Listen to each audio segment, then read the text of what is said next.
Who dressed her? She looks like she owns this room. Find out who she is. Bring her to me. The first time he saw her walk into the gala, he almost shut the whole event down. Not because something went wrong, because something went too right. A woman no one recognized had just made every other person in the room invisible. And that kind of presence in his world was either an asset or a threat. Before we go any further, if you love emotional, addictive stories like this, subscribe to the channel right now because this one, it only gets more intense from here. The Grand Meridian Hotel ballroom was alive with power. Crystal chandeliers cast gold light across 300 guests, each one handpicked and each one dangerous in their own way. Politicians, arms dealers, old money, new fear. And standing above them all, watching from the mezzanine balcony with a glass of bourbon he had not yet touched, was Dominic Sorath. A man who did not attend events. He owned them. A man whose name was whispered in boardrooms and feared in back rooms. 36 years old, built like a weapon wrapped in a suit, with eyes so dark they absorbed light. He controlled the Sorath Syndicate, a financial empire layered over a criminal dynasty that stretched across 3 continents. Legitimate on paper, lethal in practice. Tonight was the annual Meridian Gala, a gathering he hosted not for celebration but for observation. Every handshake was a negotiation. Every smile was a mask. Every guest was being watched, measured, and filed. And Dominic had seen it all before. Nothing surprised him. Nothing caught his attention. Until she walked in. She did not enter with noise or spectacle. No entourage, no announcement. She simply appeared at the edge of the room like she had been there all along, standing near the east pillar in a dress that was not the most expensive in the room, but somehow the most commanding. Deep burgundy, fitted but not revealing, elegant but not trying. Her posture was straight, her chin was level, her eyes moved across the room slowly, and reading it the way a general reads a battlefield. And then she smiled at no one in particular, just a quiet smile like she knew something no one else did. That was the moment Dominic stopped mid-sentence.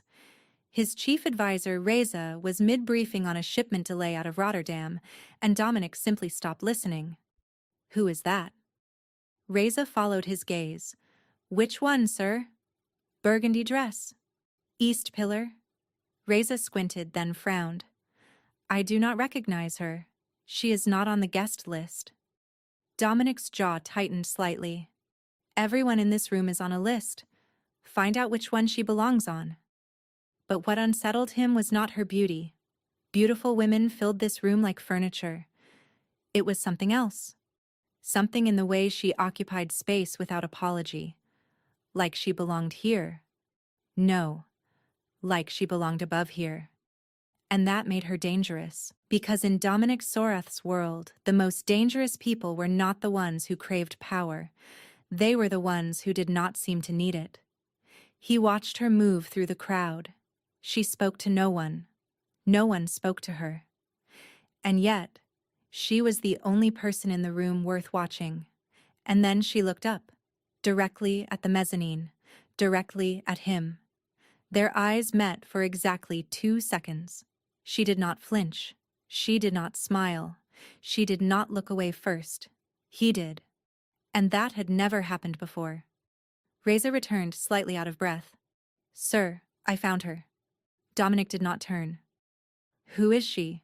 "She is yours, sir." Dominic turned slowly. "Explain." Reza swallowed.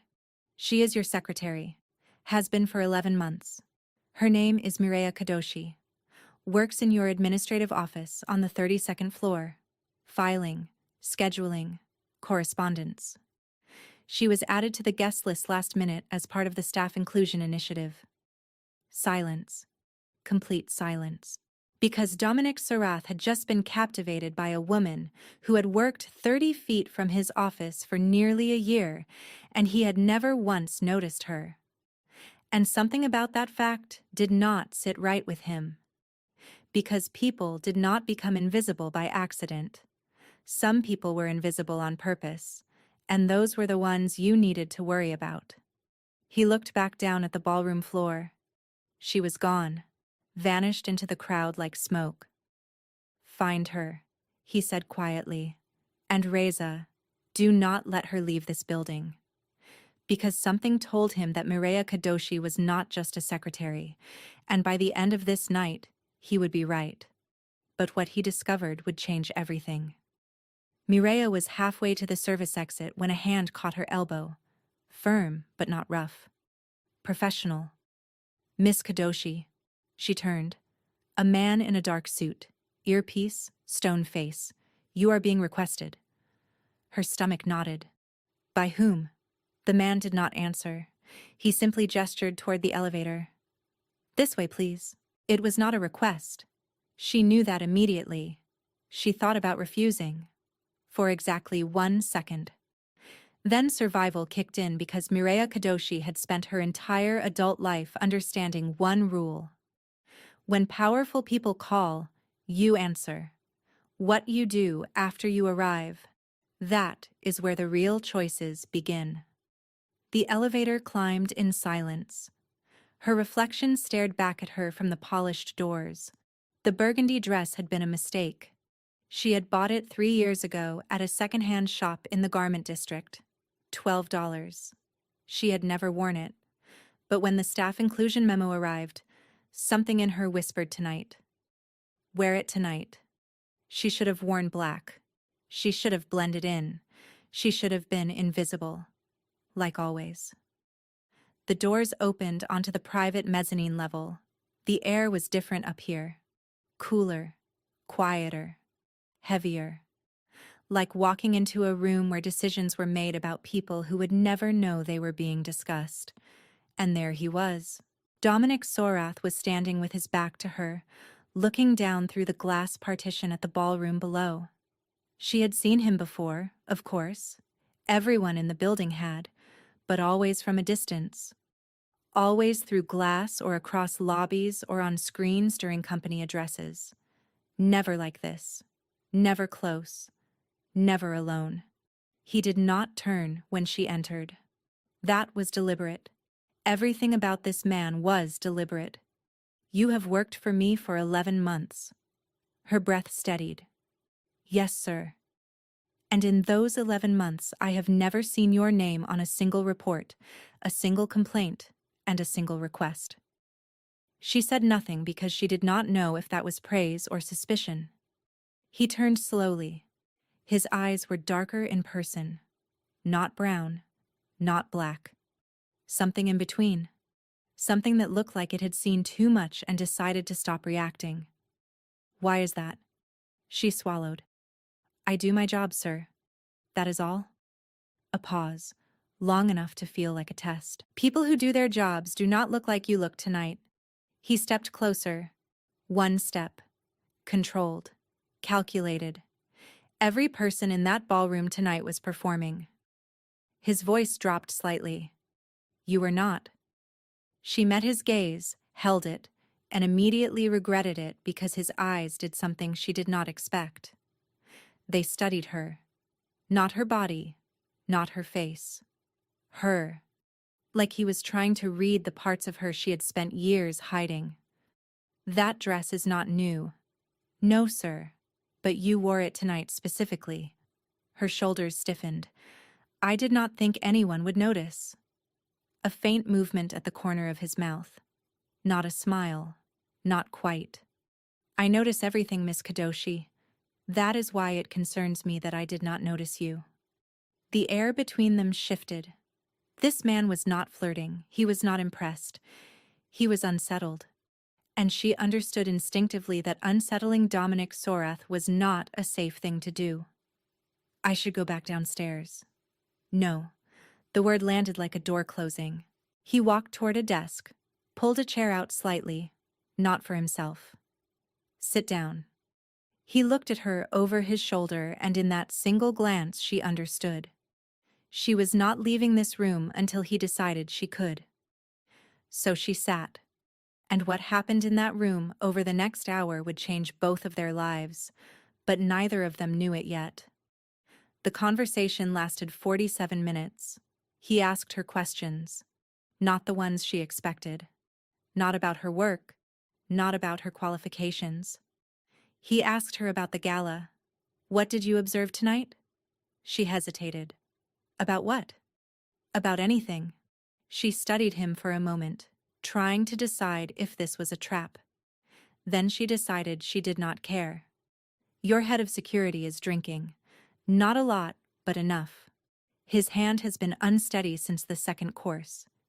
If this were a real threat scenario, your East Corridor would be exposed. Also, the ambassador from the Koravan delegation has been avoiding your finance director all evening. That usually means a deal has gone bad or is about to. And the woman in the emerald gown near the West Bar has changed positions 4 times in the last hour, always maintaining a line of sight to the service entrance. She is either planning to leave with someone she should not, or she is waiting for someone who has not arrived yet. Silence. Dominic stared at her, not blinking, not moving. And in that silence, something cracked. The invisible wall between employer and employee. How long have you been doing this? Doing what? Watching. A long time. He leaned back in his chair, and for the first time that night, he looked like he was making a decision he could not reverse. Starting Monday, you report directly to me. Her pulse stopped. What? You are no longer administrative support. Sir, I am not qualified for. He held up a hand. Slight. Controlled. Final. You just read a room of 300 people in under 30 seconds and identified 3 vulnerabilities my trained security team missed. Do not tell me what you are not qualified for. She opened her mouth to respond, but nothing came out, because this was not how things worked. Not for her. Not ever. People like her did not get elevated. They got used, discarded, replaced. That was the pattern. That was always the pattern. But he was already standing, already moving toward the door. Be in my office at 7. A pause at the door. And, Miss Kadoshi, wear whatever you want. And then he was gone. The air in the room slowly released, like it had been holding its breath too. By 9 the next morning, the entire 32nd floor knew. By noon, the whole building was whispering. Dominic Sorath promoted his secretary. Personally, pulled her out of the filing room and placed her in his direct orbit. The reactions came fast. Some were confused. Most were jealous. But one reaction was different from all the rest. Quiet, controlled, and already calculating. On the 48th floor, behind a glass door that bore no name, a woman set down her phone slowly. Her expression did not change, but her fingers pressed into the surface of her desk just hard enough to leave marks. Because she had spent 3 years building her position in Dominic Sorath's world. 3 years of strategy, patience, precision. And now some filing clerk in a second-hand dress had done in one night what she could not do in 1,000. That was not going to stand. And what she was about to set in motion would make everything that came before look like a warm-up. But Mireya had no idea.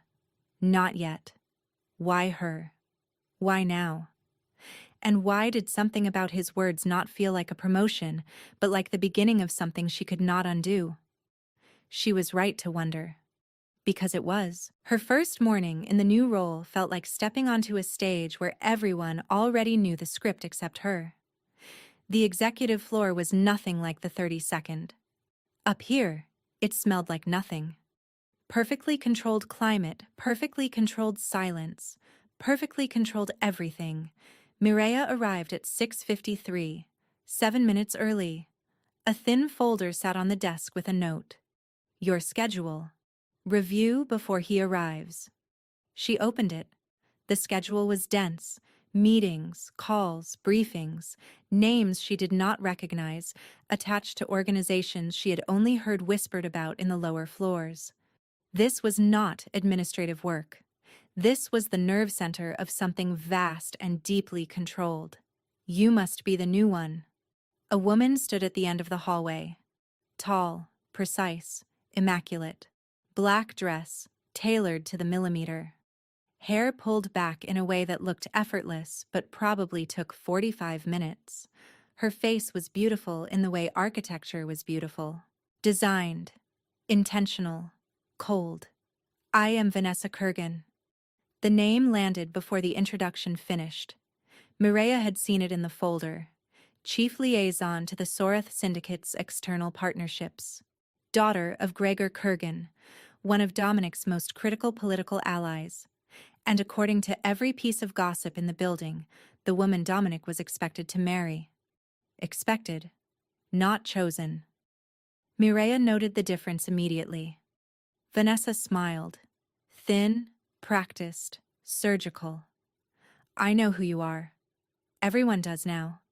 Vanessa leaned against the edge of the desk. Casual, territorial. Can I give you some advice? This floor has rules that no one will explain to you. Not the ones in the employee manual. The real ones. Men like Dominic do not elevate people because they are impressed.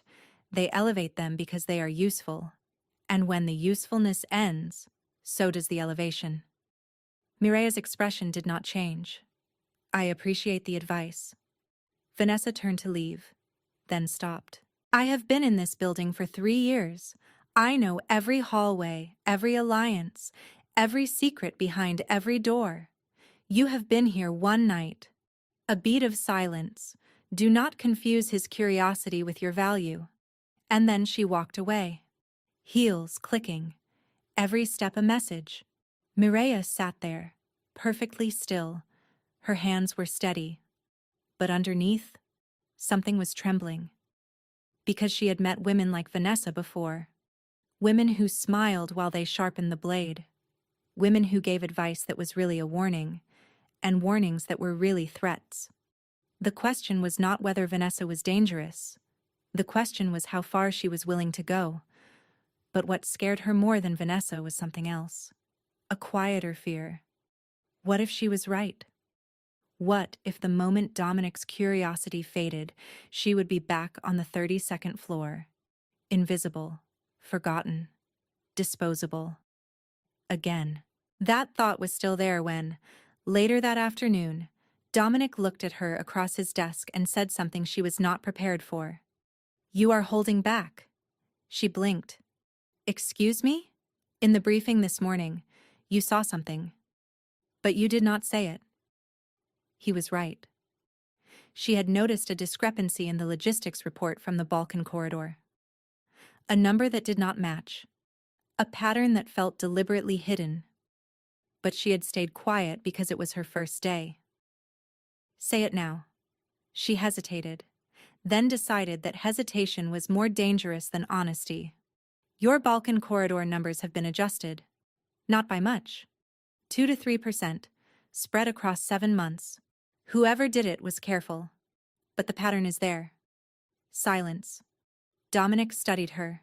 How did you catch that? I am good with patterns. He picked up his phone. Reza. Pull the Balkan files, all of them, 7 months back.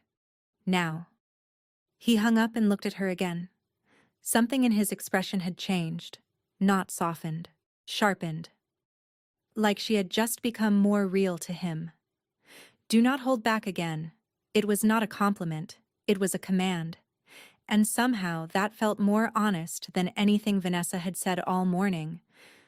But she did not know that Vanessa was watching, that somewhere on the 48th floor, a phone call was already being made, a quiet one, to someone who owed Vanessa a favor, and that favor would change everything. 3 weeks passed, 21 days of controlled proximity to Dominic Sorath.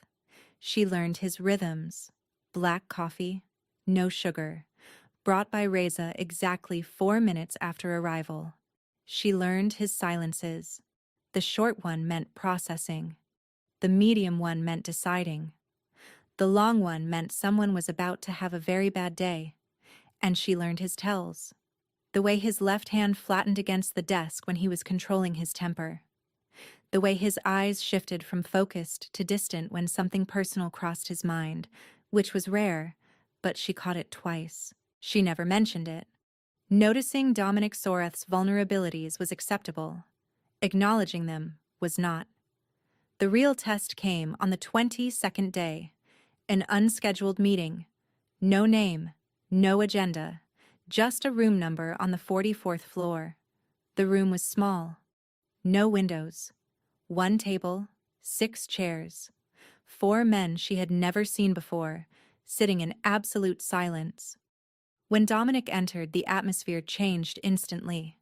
These men represented the Kasarian family, old European syndicate money, renegotiating a territorial agreement that had been in place for 9 years. She did not speak for 43 minutes, but she listened to everything. The way the eldest man tapped his ring finger on the table every 90 seconds, nervous. The way the youngest kept glancing at the door, unprepared. The way the one in the middle watched Dominic with something that was not respect. It was resentment.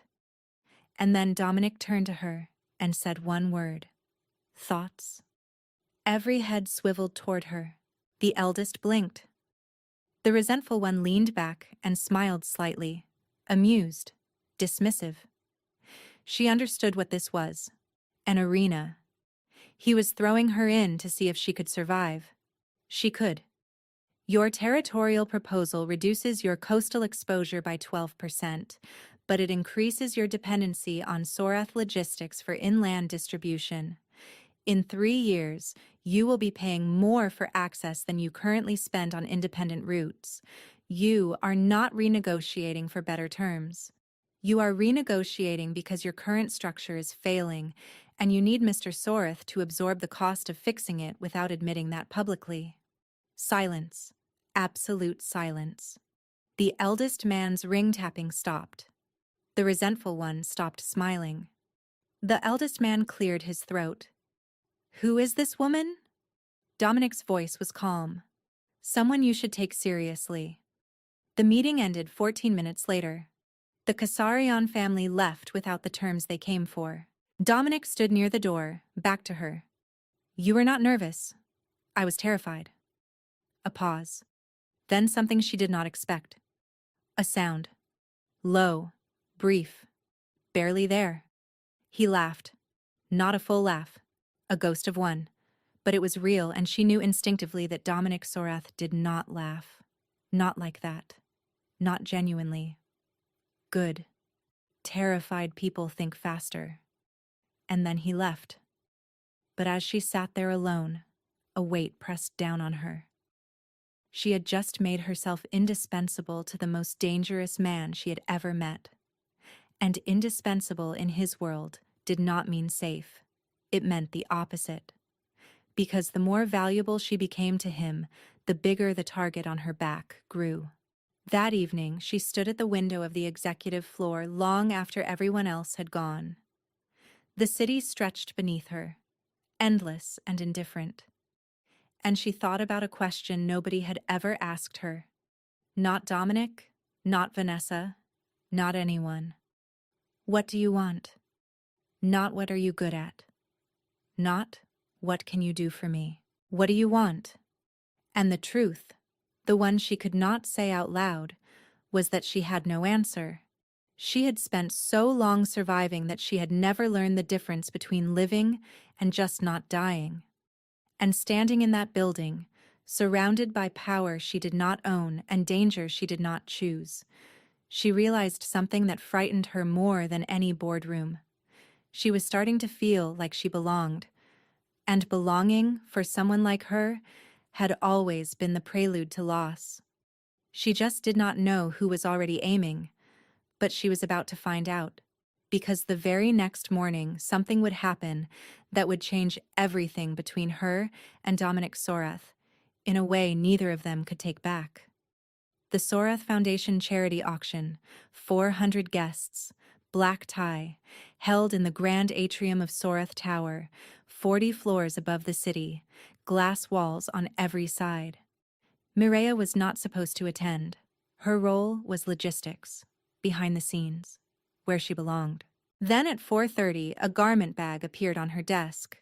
No note. Inside was a dress. Midnight black, floor length, structured at the shoulders, flowing at the hem. The kind of dress that did not whisper. It declared. Reza appeared in the doorway. He wants you there tonight. She almost said no. But then she remembered his words. Someone you should take seriously. And she realized this was part of it. Not just being serious. Being seen being serious. So she put on the dress. When she walked into the atrium, the room did not go silent. What happened was worse. It went watchful. Heads turning in sequence, conversations dimming, eyes tracking her from the elevator to the floor. Vanessa Kurgan noticed most of all. She stood near the auction stage in a silver gown. Her eyes were fixed on Mireia like a scope on a target. She came. Vanessa's date followed her gaze. Who is that? Nobody. Yet. A man approached Mireia. Tall, silver-haired, European. You are Sorath's new appointment, yes? She nodded carefully. Mireia Kadoshi. He extended a hand. Bertram Kasarian. Her stomach dropped. The eldest from the negotiation room, the one whose ring-tapping she had silenced with a single observation. You embarrassed my family, in front of people who should not have seen us vulnerable. That was not my intention. He leaned closer. Let me offer you a truth, Miss Kadoshi. When Dominic Sorath is finished with you, and he will be, there will be no soft landing. There will be nothing. And then his hand closed around her wrist. Tight. Too tight. And then a voice behind them. Quiet. Low. The kind of quiet that preceded earthquakes. Remove your hand. Bertram froze, because everyone in this world knew that voice and what it meant when it sounded like that. Dominic stood 3 feet away, calm, composed. But his eyes were something else entirely. Now. Bertram released her wrist slowly, making a show of it. Dominic stepped forward and positioned himself beside Mireia. Not in front. Beside. Miss Kadoshi is under my direct authority. Any grievance with her work comes to me. Any contact with her goes through me. Any hand placed on her without her consent, he paused, does not get placed again. Bertram walked away without another word. Dominic stood beside her, facing the room, and spoke quietly. Did he hurt you? I am fine. That is not what I asked. It will bruise. A muscle in his jaw moved. One small movement. And in that movement she saw something that unsettled her deeply. Anger. Not the cold, strategic kind. The other kind. The kind that came from somewhere personal. He simply stood there beside her for another 40 seconds, letting the room see, and then he walked away. But the damage was already done. Dominic Sorath had just publicly claimed her in front of every power player in his world, and claims in this world came with consequences, the kind that followed you into the dark. Across the atrium, Vanessa watched, her champagne glass perfectly still. Something behind her eyes had shifted into something harder, colder, and far more determined. Because Vanessa Kurgan did not lose. And certainly not to a filing clerk in a borrowed dress. Whatever was coming next was already in motion. It started small, the way all dangerous things do. 3 days later, Mireia arrived to find her access card deactivated. Red light blinking like a warning. You have been reassigned. Floor 32. That is not correct. I report directly to Mr. Sorath. HR had no record of her promotion. Her file still listed her as administrative support. Like the last 3 weeks had never happened. This was not a glitch. This was architecture. Someone had erased every digital trace of her elevation. Clean, professional, untraceable. Vanessa. Mireia walked to the executive elevator. Pressed 44. Access denied. She pressed it again. Nothing. She pulled out her phone. She had never used Dominic's direct number. Emergencies only. It rang twice. Miss Kadoshi. I have been locked out. Silence. Then a single word. Where? Main lobby. Stay there. 7 minutes later, Reza appeared. His expression was tight, but his eyes betrayed something she had not seen in him before. Anger. Not at her. Dominic was standing in the hallway outside his office, waiting. When he saw her, his posture shifted. Not visibly, but she felt it. Who did this? His voice was quiet, dangerously quiet. She told him. Every record removed. Every modification routed through a ghost terminal on the 48th floor. No name attached. He turned to Reza. Pull the access logs. Every modification in the last 72 hours. Every terminal. Every keystroke. Then he turned back to her. This will not happen again. But Vanessa was calculating too, and her next move would not be digital. It would be physical. It happened on a Tuesday. Mireia was walking down the east corridor when she felt it. A shift in the air behind her. A presence too close, too deliberate. A man in a maintenance uniform shoved her into the wall. Her shoulder hit first, then her head. Stars exploded behind her eyes. Blood trickled from a cut above her left eyebrow. And then, he was gone. No words, no demands.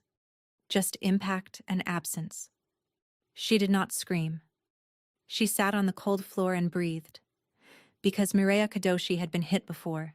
Different hands, different hallways. Same message. You are nothing. Stay down. But she did not stay down. She never did. She walked to Dominic's office.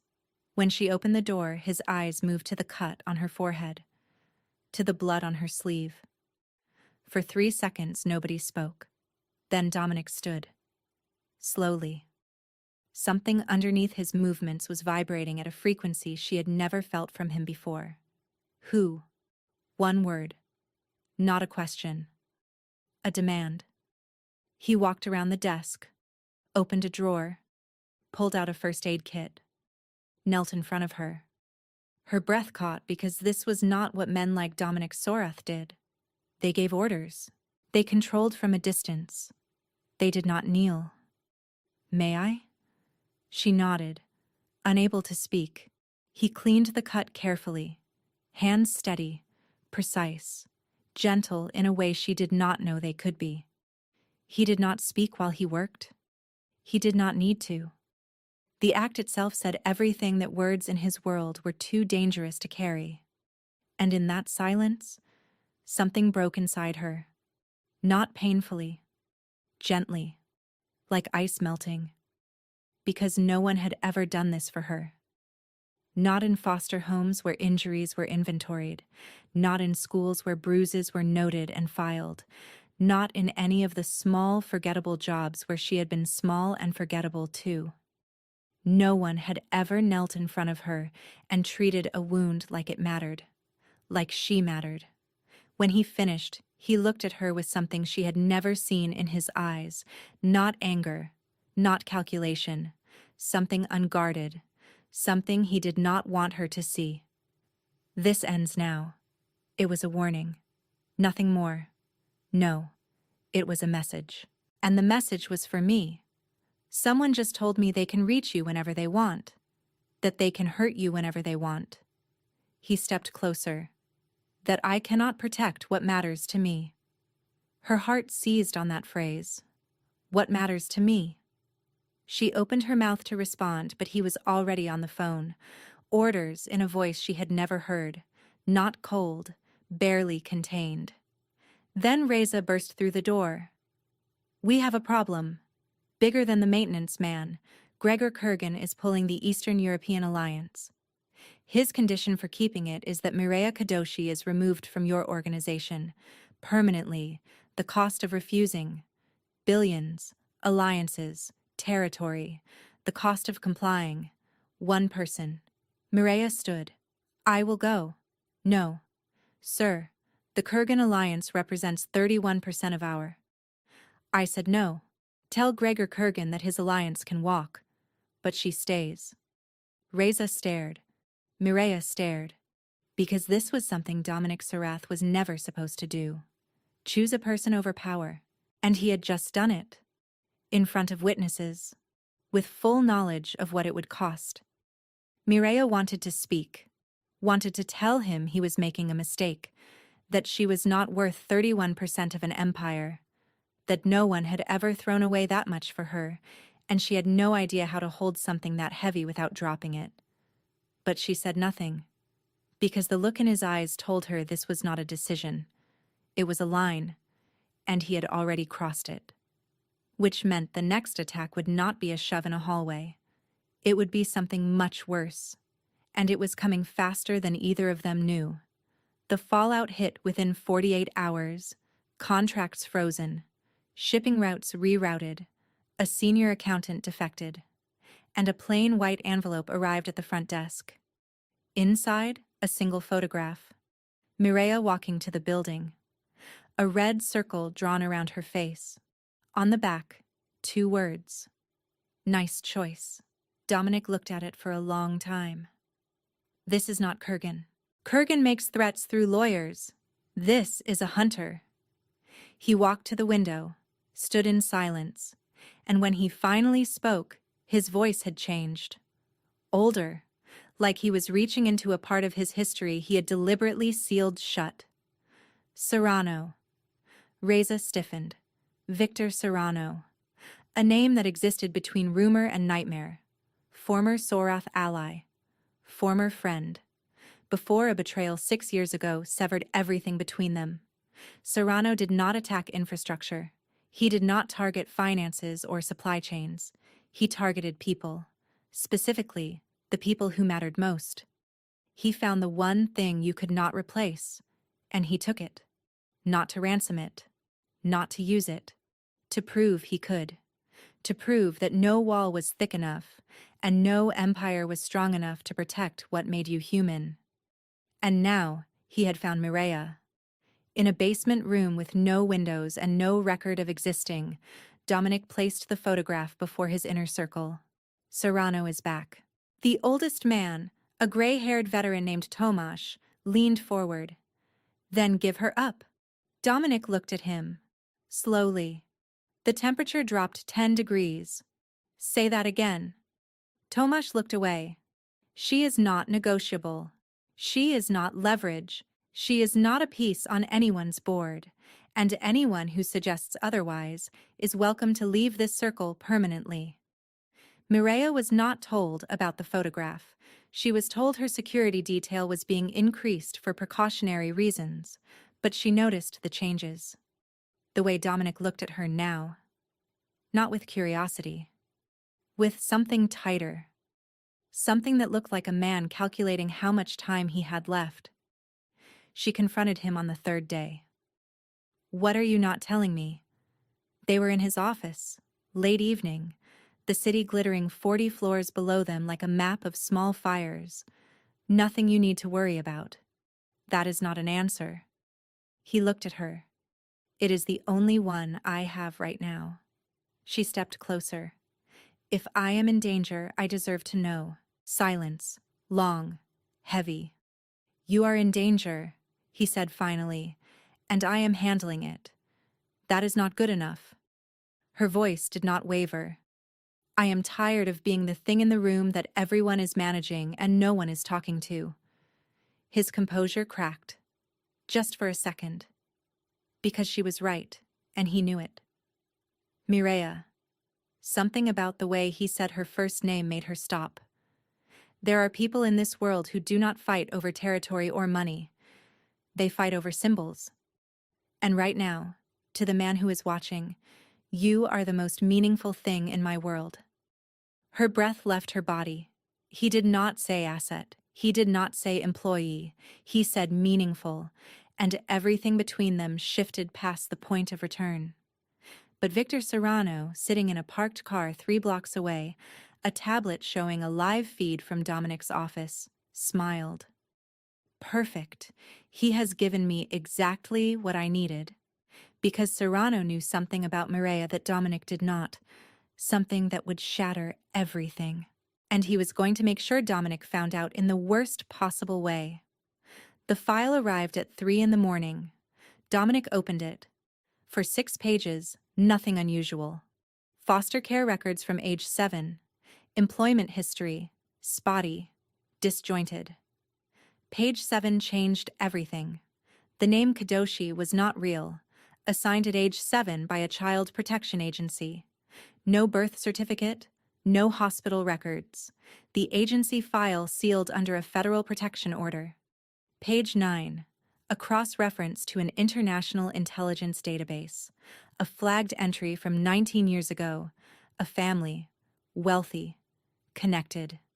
Not to governments. To something older. The family name was Oduya. Dominic stopped reading. The Oduya network had been one of the most powerful independent intelligence brokerages in the world. Not weapons. Not drugs. Information. They had operated for 3 decades, selling secrets to governments, corporations, and syndicates with equal indifference. Untouchable. Until 19 years ago when they were destroyed. Burned from the inside. Every member killed, scattered, or erased. Every member except one. A daughter. 7 years old at the time. Extracted by an unknown handler. Given a new name. Buried so deep that not even the people who destroyed the network knew she had survived. Mireya Kadoshi was Adayeze Oduya, the last surviving heir to the most dangerous intelligence network in modern history. Everything made sense now. The way she read rooms, the way she processed information like she had been trained before she could walk. It was in her blood. And Victor Serrano, who had once tried to acquire the Oduya archives and been denied by her father, he had always known. The next morning, Dominic called her in. "Your name is not Mireya Kadoshi." The silence that followed was hollow, like the air had been sucked out of the room. He pushed the file across the desk. She looked at the cover page, at the name, Oduya. Something behind her eyes cracked, like a fracture in glass under too much pressure. "I do not know that name." "You were 7 years old. Your family was destroyed. You were extracted, renamed, and placed in foster care." She shook her head. "No, I do not remember that." "Stop." Her voice cracked, because something was happening inside her. The thin shell she had built over 19 years of not knowing, not belonging, it was splitting apart. "I had a mother." Her voice trembled. "I remember her hands, the way she smelled, like cardamom and soap. I remember her singing to me in a language I could not name." "Is that real?" His expression softened. "Just barely. Yes, it is real." "Then who took it from me?" "That is what I am trying to find out." She stood abruptly. The chair scraped against the floor. She turned toward the window. Away from him. Away from the file. Away from the name she had never known was hers. "If this is true," her voice was barely above a whisper, "then someone decided I should not exist. That my past should not exist. That my family should be erased, and I should be left with nothing. No history. No roots. No ground beneath my feet." He did not argue. He did not comfort. He simply told the truth. "Yes." She pressed her hand against the glass. Her reflection stared back at her. The woman she had built from scratch. Without roots. Without history. Without a name that belonged to her. And now she was being told that woman was a fiction. That underneath the fiction was something vast and dangerous and stolen. "I need time." He nodded. "Take what you need." She walked toward the door. Stopped. Did not turn around. "Does he know? The man watching me? Does he know who I am?" Dominic's voice was careful. "Yes." "Is that why he wants me?" "Yes." A long pause. Then she said something he was not prepared for. "Then he is not the only one I should be afraid of." She left. And Dominic understood something with absolute clarity. The most dangerous thing in Mireya's world was the truth itself. And now it was out, uncontained. What it would awaken, he could not predict. And that terrified him more than Victor Serrano ever could. 3 days of silence. She did not come to the office. She did not answer calls. She did not leave her apartment. The security detail reported that she was inside, moving occasionally, lights on at night, off during the day. Alive, but somewhere else, entirely. On the first day, Dominic told himself it was necessary. She needed space. On the second day, he told himself she would come back. She was resilient. She always came back. On the third night, he stopped telling himself anything and drove to her building at 11. He stood at her door for a full minute before knocking. When she opened the door, she looked different. Not broken. Transformed. Her eyes were clear, but they held something new. Depth. Weight. I remember. A stack of notebooks sat on the kitchen table. Pages filled with dense handwriting. My mother was a codebreaker. My father built the network from nothing, and I was being trained. From the age of 4. Not in a classroom. Through games, puzzles, patterns. My mother would hide messages and recipes, and I would find them. She picked up a notebook. I have been writing down everything.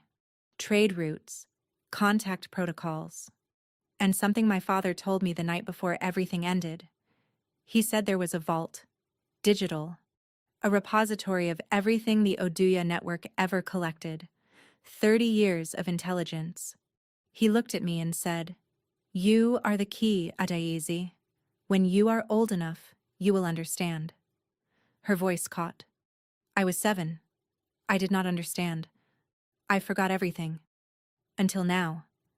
If that vault exists, and Serrano knows about it, then I am not just a symbol. I am a weapon. "What do you want to do?" he asked. Not what should we do. What do you want? I want to stop hiding. I want to know who destroyed my family. I want to find the vault. And I want to make sure no one ever uses who I am against the people I choose. She stepped closer. And I want to do it standing next to you.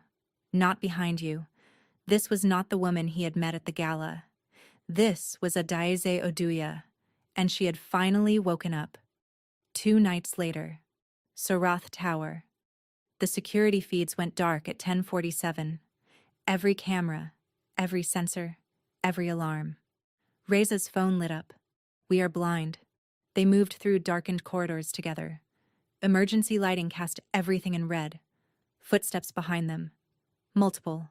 Coordinated. Professional. 5 men. Armed. And walking behind them, unhurried, smiling, was Victor Serrano. Average height, average build, average face. The kind of man you would forget the moment you looked away. That was what made him lethal. "Adaize Oduya," he said softly. "You look exactly like your mother." Something inside Mireya detonated. Not rage, recognition. She remembered that voice, from the night her world ended. A voice in the hallway while her mother pushed her into a hidden room. "It was you. You gave the order." Serrano smiled. "I was there for the archive, little one. Your family was simply in the way." Dominic stepped forward, but Mireya's hand caught his arm. "Firm. Sure. No, this is mine." She moved. Not fast. Not dramatic. Precise. The way memory moves when it finally unlocks. She read 5 men in a single breath. Positions. Weight distribution. Sight lines. Patterns her 4-year-old mind had been trained to find before she knew what danger meant. The first man reached for her. She redirected his momentum and dropped him. The second lunged. She sidestepped, struck once, and he folded. The third hesitated.